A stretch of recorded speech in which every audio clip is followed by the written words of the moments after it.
أعوذ بالله من الشيطان الرجيم.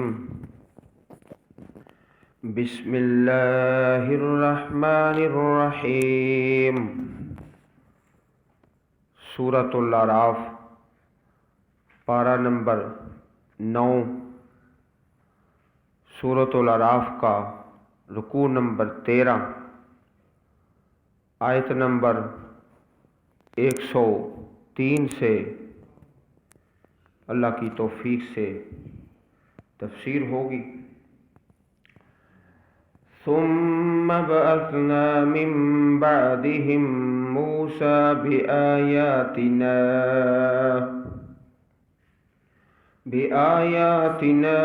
إلى فرعون وملئه فظلموا بها فانظر كيف كان عاقبة المفسدين. وقال موسى يا فرعون إني رسول من رب العالمين حقيق على ألا أقول على الله إلا الحق قد جئتكم ببينة من ربكم فأرسل معي بني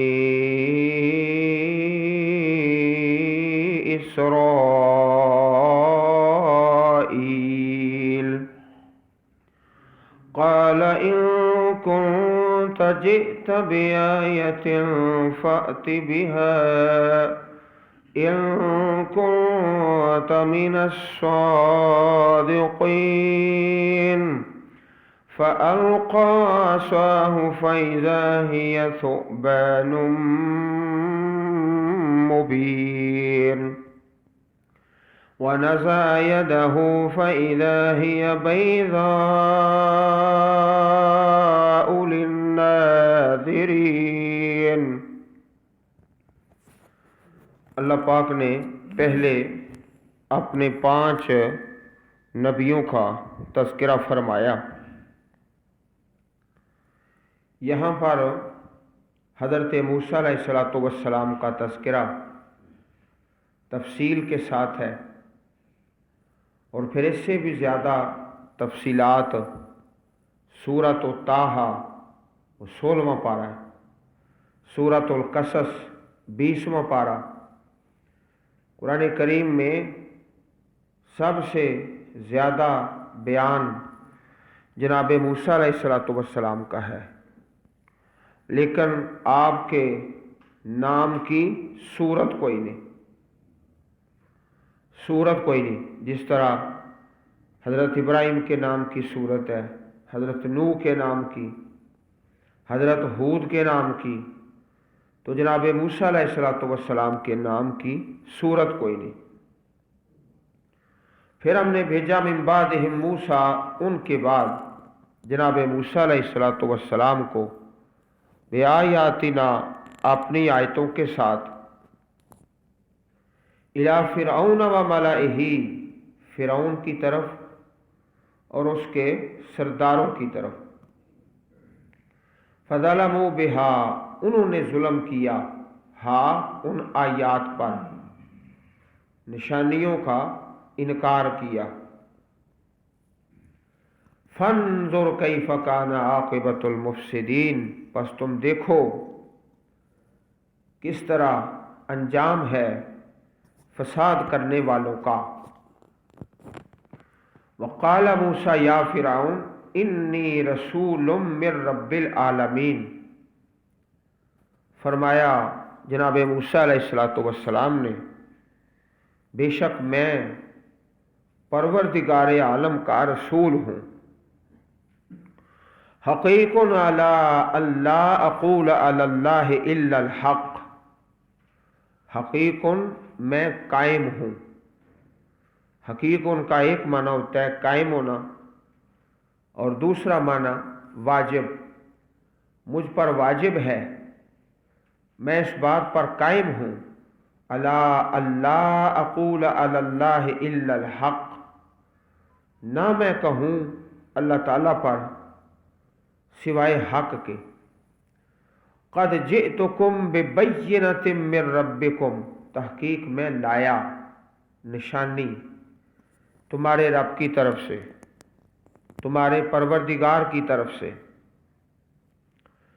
فَأَرْسِلْ مَعِیَ بَنِی اسرائیل، پس بھیجو میرے ساتھ بنی اسرائیل کو۔ بنی اسرائیل کو غلامی سے آزاد کرو۔ اس قوم کا جو اصلی وطن تھا وہ فلسطین کا علاقہ تھا، تو جناب یوسف علیہ السلام یہاں سے مصر چلے گئے۔ پوری تفصیل سورۃ یوسف میں ہے کہ کس طرح آپ مصر تشریف لے گئے۔ اللہ تعالیٰ نے آپ کو غلبہ دیا، بنی اسرائیل کی بڑی عزت وقار اور مقام مصر میں رہا۔ جوں جوں پھر وقت گزرتا گیا، آہستہ آہستہ یہ قوم غلام بن گئی۔ فرعون جو تھے، فرعونہ، یہ اس ملک کا جو سربراہ ہوتا اس کا لقب ہوتا فرعون۔ یہ نام نہیں ہے کسی آدمی کا، فرعون نام اس کا تھا من فتح، میم نون فا تا الف ہا، من فتح۔ فرعون ایک عہدے کا نام ہے، جیسے ایران کے بادشاہ کو کسریٰ کہا جاتا ہے، روم کے بادشاہ کو قیصر، حبشہ کے بادشاہ کو نجاشی، تو یہ سارے عہدے کے نام ہیں، کسی شخص کے نام نہیں۔ تو یہاں پر جو ہم فرعون پڑھ رہے ہیں یہ بھی کسی آدمی کا نام نہیں ہے۔ چلتے چلتے فرعونہ کا غلبہ اور بنی اسرائیل جو تھے وہ مغلوب ہو گئے۔ تو موسیٰ علیہ السلام نے ایک تو توحید کی دعوت دی اور دوسرا یہ فرمایا فَأَرْسِلْ مَعِیَ بَنِی اسرائیل، میرے ساتھ بھیجو، ان کو آزاد کرو، غلامی سے آزاد کرو، میں ان کو لے کر واپس اپنے وطن چلا جاتا ہوں۔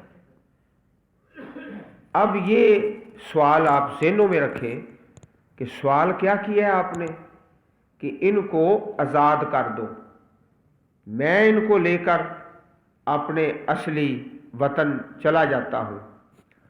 قال ان کنت جئت بآیہ، کہا اس فرعون نے۔ موسیٰ علیہ السلام کی پرورش اس کے سامنے ہوئی تھی، جانتا تھا کہ یہ راست باز آدمی۔ کہنے لگا فرعون ان کنت جئت بآیہ، اگر تم کوئی نشانی لے کر آئے ہو، فأت بہا، تو لاؤ اس کو، ان کنت من الصادقین، اگر تم سچوں سے ہے۔ جانتا تو تھا یہ سچے ہیں، آخر اتنا عرصہ گزرا تھا۔ پھر اس نے نشانی کا مطالبہ کر دیا، معجزے کا۔ فَأَلْقَىٰ عَصَاهُ، تو جناب موسیٰ علیہ السلام نے اپنی لاٹھی پھینکی۔ فَإِذَا هِيَ ثُعْبَانٌ مُّبِينٌ، تو وہ ایک اژدہا بن گئی۔ ثعبان اژدہا، بڑا سانپ، سانپ جو بڑا ہے نا اس کو اژدہا کہا جاتا ہے۔ ثعبان جیسے ایک شیر ہے اور جو شیروں کا سربراہ ہے وہ ببر شیر ہے، تو ثعبان بڑا سانپ، بہت بڑا۔ تفسیروں میں یہ بھی لکھا ہوا ہے کہ زمین پر ہے تو اپنا منہ کھولتا ہے جبڑا، تو نیچے والا جبڑا نیچے ہے اور اوپر والا وہ فرعون کے محلوں کے چھت تک پہنچ جاتا ہے۔ تو یہ حقیقت تو اس کی اللہ پاک کی بہتر جانتے ہیں، لیکن ثعبان کے لفظ سے یہ پتہ چلتا ہے کہ بہت بڑا تھا، مبین، ظاہر، واضح۔ یہ ایک نشانی ہو گئی۔ فَنَزَعَ يَدَهُ، اور نکالا آپ نے اپنا ہاتھ۔ فَإِذَا هِيَ بَيْضَاءُ، وہ سفید ہے، للناظرین دیکھنے والوں کے لیے۔ وہ سفیدی کوئی عام نہیں تھی، وہ ایک خاص قسم کی سفیدی جو اللہ پاک کی طرف سے معجزہ تھی، عام نہیں۔ قال الملأ من قوم فرعون ان ھذا لساحر علیم، کہا سرداروں نے فرعون کی قوم سے بے شک یہ جناب موسیٰ علیہ السلام کو ساحر جادوگر ہے، علیم بڑا علم والا ہے، بڑا ماہر ہے۔ یرید ان یخرجکم من ارضکم، چاہتا ہے کہ تمہیں نکال لے تمہاری زمین سے۔ دیکھو کیسی بات کو تبدیل کیا ہے۔ آپ کا مطالبہ کیا تھا؟ فَأَرْسِلْ مَعِيَ بنی اسرائیل، میرے ساتھ بنی اسرائیل کو بھیج دو، ہم واپس اپنے وطن چلے جاتے ہیں۔ ان بدبختوں نے الٹا یہ کہہ دیا یرید ان یخرجکم، یہ تمہیں نکالنا چاہتا ہے، حالانکہ یہ آپ نے بات ہی نہیں کی، نہ آپ یہ کرنا چاہتے تھے۔ تو یہ ہے یحرفون الکلمہ، بات کو تبدیل کر دیا جاتا ہے۔ آپ کا سوال کیا ہے؟ اور بات کرنے والوں نے بالکل اس کے الٹ بات کر دی۔ آپ اور بات کر رہے ہیں، یہ ظالم اور بات کر رہے ہیں۔ فماذا تأمرون، پس تم کیا مشورہ دیتے ہو، تمہاری رائے کیا ہے؟ قالو، انہوں نے کہا جو سردار تھے، بڑے بڑے وزراء اور مشیر، ارجہ، اس کو مہلت دے دو، وأخاہ، اور اس کے بھائی کو، وارسل فی المدائن حاشرین، اور بھیجو شہروں میں جمع کرنے والے، پورے شہروں سے، پورے ملک سے بڑے بڑے جو جادوگر ہیں ان کو اکٹھا کرو، جمع کرو، اور انہیں 2-4 دن کی مہلت دے دو۔ ان کا جو معاملہ فیصلہ ہے نا اس کو ملتوی کرو ابھی تھوڑی دیر کے لیے۔ ارجہ کا معنی کہ ملتوی کر دو، مؤخر کر دو، تاخیر کر دو۔ یأتوک بکل ساحر علیم، وہ لائیں تیرے پاس ہر جادوگر، علیم علم والا، ماہر، ماہر جادوگر جتنے بھی ہیں پورے ملک سے ان کو جمع کیا جائے۔ وَجَاءَ السَّحَرَةُ فِرْعَوْنَ قَالُوا إِنَّ لَنَا لَأَجْرًا إِن كُنَّا نَحْنُ الْغَالِبِينَ۔ سحرہ آئے جادوگر، سحرہ یہ جمع ہے ساحر کی، ساحر واحد ہے ایک، اور سحرہ جمع زیادہ۔ فرعون کے پاس انہوں نے کہا ان لنا لاجرا، بے شک ہمارے لیے اجر ہوگا، ہمیں انعام ملے گا، اور ہماری جو پیشہ ورانہ مہارت ہے اس کا ہم مظاہرہ کرتے ہیں۔ ان کنا نحن الغالبین، اگر ہم ہو گئے غالب آنے والے۔ قال نعم، فرعون نے کہا ہاں، تمہیں بڑا انعام اور بڑے تحفے، وَإِنَّكُمْ لَمِنَ الْمُقَرَّبِينَ، اور بے شک تم مقربین میں سے ہو جاؤ گے۔ مقرب لوگ جو ہمارے وزیر مشیر ہیں ان کا درجہ تمہیں مل جائے گا۔ اللہ تعالیٰ کی حکمت دیکھو کہ یہ کہہ رہا ہے فرعون کہ میرے مقرب بن جائیں گے، اللہ تعالیٰ کی تقدیر میں کیا ہے کہ رب العالمین کے مقرب بن جائیں گے۔ قالوا یا موسیٰ اما ان تلقی و اما ان نکون نحن الملقین، کہا انہوں نے، جادوگروں نے۔ یہ مقابلہ شروع ہو گیا۔